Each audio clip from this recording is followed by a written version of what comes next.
മാത്രമല്ല പിന്നെ കുട്ടിയുടെ ഫോട്ടോസ് എന്താ കാണിക്കാത്തത് എന്നൊക്കെയുള്ള ചോദ്യങ്ങളൊക്കെ ഉണ്ടായിരുന്നു. ഫോട്ടോ ഒക്കെ എൻ്റെ കയ്യിലുണ്ട്, ഇതൊന്നും എടുത്ത് ഇടാനുള്ള ഒരു സമയം കിട്ടിയില്ല. അതുകൊണ്ട് മാത്രമാണ്. അടുത്ത ദിവസങ്ങളിൽ ഇതെല്ലാം ഞാൻ പബ്ലിഷ് ചെയ്യുന്നതായിരിക്കും.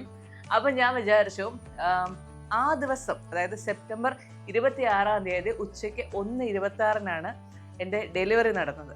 ആ ഒരു സമയം ഞാൻ ഒന്നുകൂടെ ഒന്ന് റീകളക്ട് ചെയ്ത് നോക്കാം എന്ന് വിചാരിച്ചു, എന്തൊക്കെയാണ് അവിടെ സംഭവിച്ചതെന്ന്. അത് ഞാൻ അന്നും നിങ്ങളോട് പറഞ്ഞിരുന്നു, ജീവിതത്തിൽ ഒരിക്കലും ഞാൻ പ്രതീക്ഷിച്ചിട്ടില്ല ഞാൻ ഇത്ര ചിരിച്ച് കളിച്ച് ഒരു ഓപ്പറേഷൻ തിയേറ്ററിലേക്ക് പോകും എന്നുള്ളത്. അവിടെ പോകുന്നത് വരെ, ആ മൊമെൻറ്റ് വരെ ഞാൻ എല്ലാം ഓക്കെയാണ്. ഞാനിങ്ങനെ ഭയങ്കര ചിരിച്ച് നിൽക്കുകയാണ്. നമ്മൾ ആ ഡ്രസ്സ് മാറ്റുന്നു, ഓക്സിജൻ മാസ്ക് ഒക്കെ വെച്ച് നമ്മളെ ആ ഒരു സ്ട്രെച്ചറിലേക്ക് കിടത്തി കഴിയുമ്പോൾ എൻ്റെ പൊന്നേ, എൻ്റെ സകല വെളിവും വെള്ളിയാഴ്ചയും പോയി എന്ന് പറയുന്നതായിരിക്കും സത്യം. ഇനി സിസ്റ്റർ എന്താ നമ്മൾ ഇടാൻ പോകുന്നത്? കാത്തിട്ട് ആ സാധനം ഇടാം. ഒന്നും പേടിക്കണ്ട.